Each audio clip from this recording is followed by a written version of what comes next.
Good evening and welcome. The clock is ticking towards war.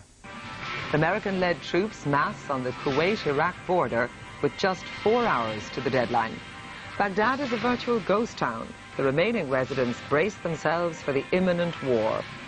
The cabinet decides that American military planes should maintain their access to Shannon Airport.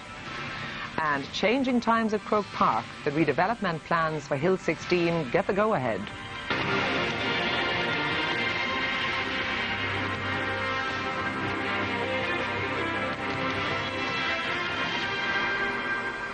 American-led troops are tonight on the Kuwait-Iraq border, preparing for an invasion that now looks imminent. Troops have entered the demilitarized zone between the two countries, and US and British warplanes have attacked artillery positions in southern Iraq. And there are reports tonight that bombs and cruise missiles are being loaded onto B-52 bombers at the RAF base in Fairford. In Kuwait, almost 200,000 American and British troops have taken up battle positions on the Iraqi border. With less than 4 hours to go before the US ultimatum expires, Saddam Hussein shows no signs of going into exile with his sons, despite an offer of asylum from Bahrain. And Iraq's Deputy Prime Minister Tariq Aziz held a news conference in Baghdad to refute rumors that he had defected. For these troops, the waiting is over. Thousands of British and US soldiers are making their way in convoy across the Kuwaiti desert, although a severe sandstorm in the region is slowing them down. We got to follow the vehicles in front of us, on most convoys, and as the dust storms kick up, if they get more than 20 meters away from me, it's hard to see them. And President Saddam Hussein will be in Baghdad when they arrive. He has refused to leave before 1 o'clock tomorrow morning, as the US is demanding. And the Iraqi parliament, meeting in emergency session, has backed his stance. His ministers offered him unconditional support and said they were willing to give up their lives for him. Also meeting today was the UN Security Council, but neither the US Secretary of State nor the British Foreign Secretary was present to hear Chief UN Weapons Inspector Hans Blix present his latest report. His inspectors have now left Baghdad, and although Russia and France have again expressed their opposition to the military campaign, the Security Council will now turn its attention to the looming humanitarian crisis. The Chief Weapons Inspector himself expressed disappointment that his inspections had been curtailed. Meanwhile, Allied aircraft have made their biggest leaflet drop yet into Iraq, telling civilians that they do not want to harm them and trying to persuade the military to stand aside when the coalition forces arrive. A small number of soldiers are reported to have already surrendered to US troops in Kuwait. Sinead Crowley, RTE News. The citizens of Baghdad are preparing for invasion. Those who have been able to find refuge in neighbouring countries have already left. Those who have stayed behind are trying to find enough food, medicine and water to ensure their survival. This afternoon, the Iraqi capital resembled a ghost town. In the commercial heart of Baghdad, the shop shelves were empty, owners having moved their goods to warehouses, fearing bombing or looting. Prices have doubled and even trebled in the last few days. Many are selling their valuables to buy in as many supplies as possible. And staff at the city's medical centre fear they won't have enough stock to deal with the casualties. Those who can are fleeing, forming queues along the roads. Aid workers say they expect up to 3.5 million people to flee, within the region of 600,000 seeking refuge in neighbouring countries. At a surprise press conference this afternoon, Iraq's Prime Minister came out to deny rumours that he'd either defected or fled. Well, the rumour about me now is clear. You are seeing me with you here in the glorious city of Baghdad. So it is one of the easiest rumors to challenge. Baghdad is expected to be the focus of much of the fighting. Before ground troops have reached their target, government and military headquarters will be targeted by air. Resistance is expected to be fiercest here. And at road crossings and in front of official buildings, Iraqi guards have taken up their positions. Some armed soldiers, others in civilian clothing, poised behind their sandbagged defences. Baghdad tonight is a city in waiting. Dimna Maroney, RTE News. Our correspondent Mark Little joins us now by video phone from northern Iraq. Mark, you're in the Kurdish-controlled area. Tensions must be running very high there tonight. They are, but I have to tell you, I'm in a deserted little village just outside the city of Chamchamal, which is on the front line between Kurdish forces and Iraqi forces, who are about a mile away from where we're standing at the moment. It's eerily quiet here tonight. The only sound you hear really is the sound of barking dogs in this town, which has been emptied of its residents over the past couple of days in anticipation of war. However, we have been hearing and seeing signs of nervousness on both sides. We've been hearing occasional gunfire and heavier caliber weapons fired close to the front line. We're not quite sure if they're coming from Iraqi troops firing into this area or if it's the other way around. But we have been seeing also nervousness on the part of the Kurdish militia force, the Peshmerga. The only things you see are occasional patrols of the Peshmerga, but they moved us out of Chamchamal tonight, saying it was for our own safety because we were getting too close to the front line. So nervousness on both sides evident here tonight, but at the same time this eerie quiet descending on this part of the world. And during the day, Mark, have there been any signs of refugees on the move? Yes, very definitely. On the road down tonight, we were passing by tractor trailers loaded down with men, women and children and their possessions. We've also noticed that the bigger cities in the Kurdish enclave, Soleimani and Erbil, have been emptying all day of their residents, people fleeing to the countryside. Their fear is not necessarily American attack, but the fear of retaliation from Saddam Hussein. But of course, the big fear in terms of refugee movement is inside Iraq itself. The big fear for humanitarian organizations is that right now we're not being able to see the full scale of the fleeing from the cities, of the exodus from the big Iraqi cities in anticipation of American action. And I think the full scale of any refugee crisis, although we're starting to see, I think, the tip of the iceberg, won't become apparent until after the Americans move in and complete the first stage of their military action. Mark, thanks for joining us.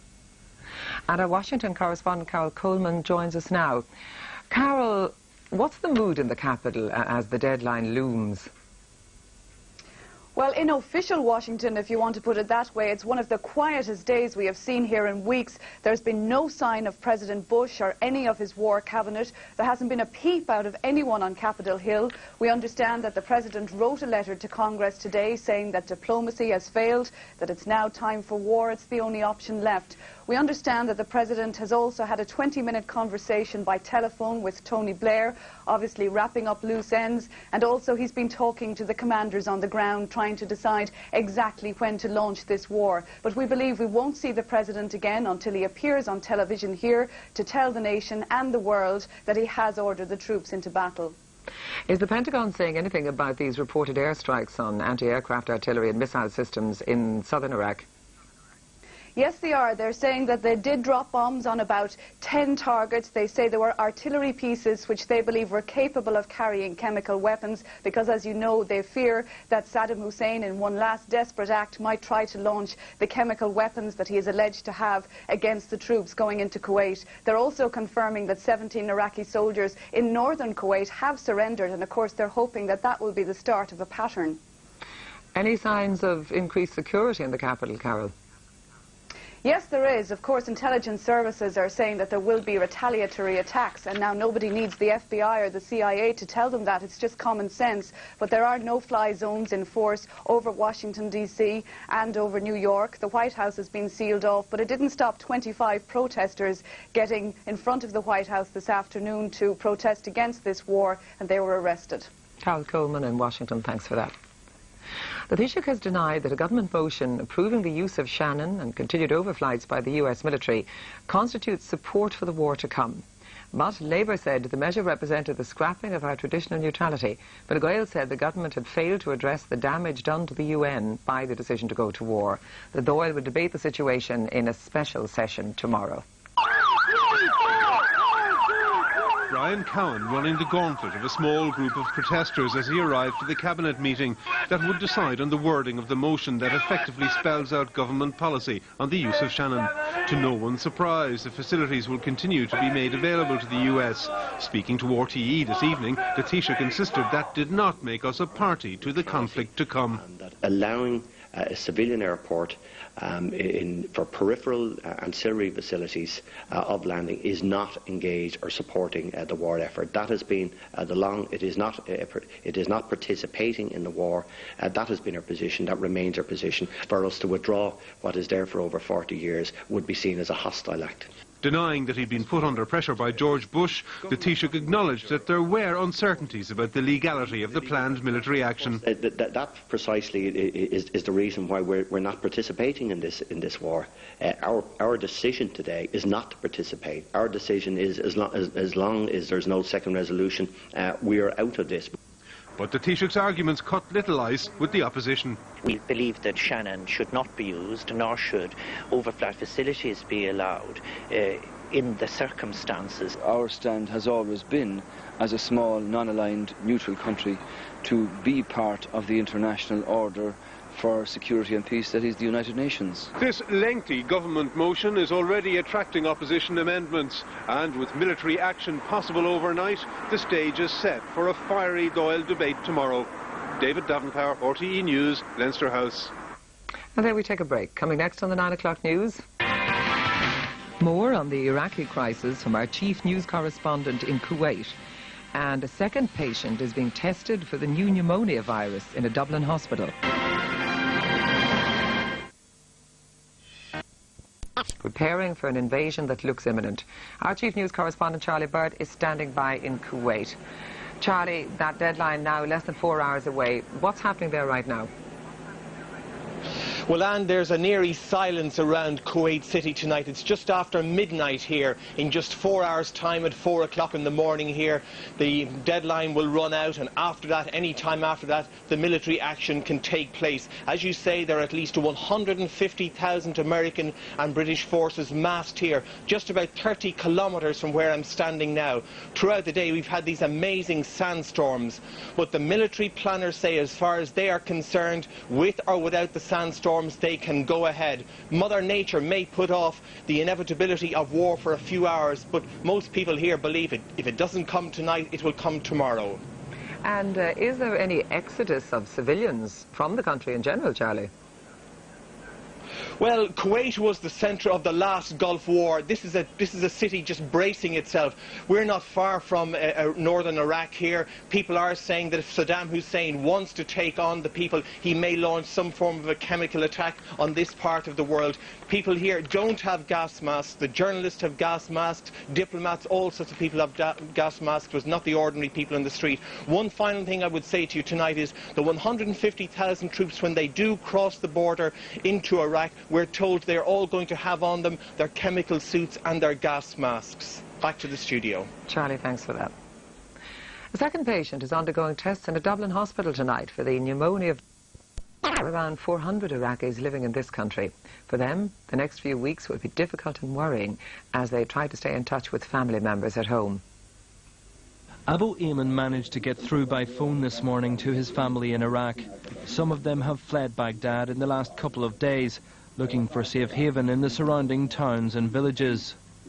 The rent in these places have gone 3-4 times the normal prices, and people really are distraught. It isn't the end of it when they've moved out. Really, there's a lot of worry about those who left behind in Baghdad, and obviously whether that decision was the right decision or not.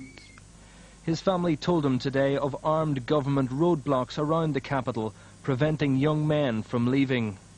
They kept on repeating messages of that they trust in God, and whatever's going to happen will happen from God. And people they have a more, I suppose, resigned mood, you know. Fear, certainly, but anxious, yes, but more resigned, really. It's not in their hands. There are around 400 Iraqis living in this country.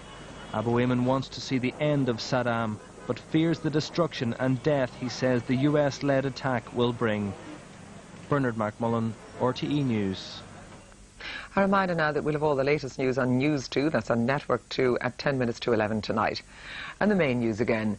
American-led troops are massing on the Kuwait-Iraq border, preparing for an invasion that looks imminent. Troops have entered the demilitarized zone between the two countries, and US and British warplanes have attacked artillery positions in southern Iraq. Take care. Good night.